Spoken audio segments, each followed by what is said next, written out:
Hey, good morning. Let's go over today's trade plan. So in the overnight session, the market pushed to a fresh all-time high, but since then it has been balancing within a range. Heading into the open, we have support at 60 quarter to 62 quarter, and as long as buyers are holding ES above that area, they can maintain short-term control, while a break and hold below 60 quarter, 62 quarter would signal at least short-term weakness. The larger time frame bias continues to be bullish, and even in the event of a break below initial support, responsive buyers can be active at the previous VPOC of 57.75, the support at 53.75 to 55.75, and especially at 49 to 51, which marks the recent short-term balance area low. And at that point, you would also be exhausting the range potential on the day. So how ES responds to initial support is really going to help set the bias on the smaller time frame. Bigger picture, things are going to continue to be fairly bullish. On the upside, we have the primary resistance at 68 to 70. Last week's high was 67.5. So as the market approaches 68 to 70, at that point we need to start seeing some pretty decent momentum and broad market strength if we are going to break out and make a new all-time high. So in order to actually put in a legitimate and sustained breakout beyond 68 to 70, we will need to see sustained upside momentum, the other markets participating in the upside, and an upward trending advanced decline line.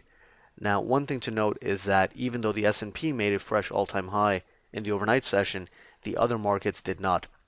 And in order for ES to push beyond 68 to 70, the other markets don't necessarily need to be making fresh all-time highs as well. They just need to be participating in the upside. So just directionally, they need to be breaking above their respective overnight highs. So with NASDAQ, that would be the 53.50 half to 53.52 half area.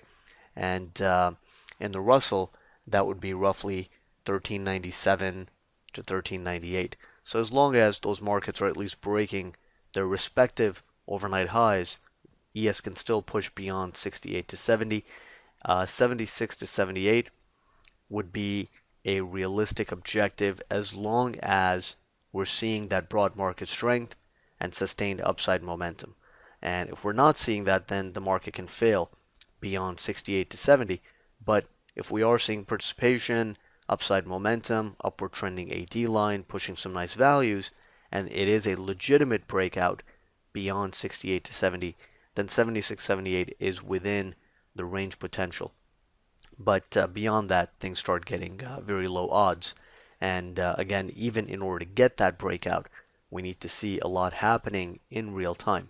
So the overall bias is going to continue to be fairly bullish, but short term, given that we're trading near the all-time high, we are going to have to be nimble on the day time frame because the market could just continue to balance within a range. There's not a whole lot happening on the econ front today.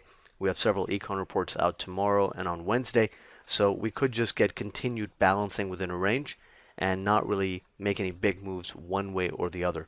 But because we are trading at such aggressive prices, we do have to be quite nimble in real time and just be aware of the reward to risk potential at every area.